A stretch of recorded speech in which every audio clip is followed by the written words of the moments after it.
What's up, everyone? Welcome to the video. Today we're going to take a look at how to change the battery in this Hyundai Santa Fe remote key fob. This Hyundai Santa Fe key fob is going to use replacement battery CR2450, and I'll put a link in the description box of this video to where you can find these replacement batteries if you're in need. The other thing I'm going to be using to replace this key fob battery is a flathead screwdriver. So if we grab our fob and we take a look off to the one side, we see there's this notch right here.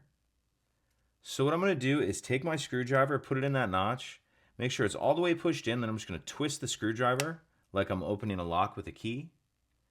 You can see it start to split the case apart. Go ahead and pull the back of the cover off, and we see our battery right here. I'm going to use my screwdriver just to carefully push this out of the little holder. Get our old battery out, then I'm going to grab my new replacement battery, and you want to make sure that you're installing your new battery with the plus side up, positive side up. Go ahead and slide it into that holder. Make sure it's all the way pushed in. If your circuit board is moved around at all, make sure it's sitting down in that clear rubber piece like that. And then we can snap the two halves of the case back together. And that's it. Pretty simple. If you have any questions, please let me know. If you could take a second to like and subscribe, it helps us out, and I'd appreciate it. Thank you.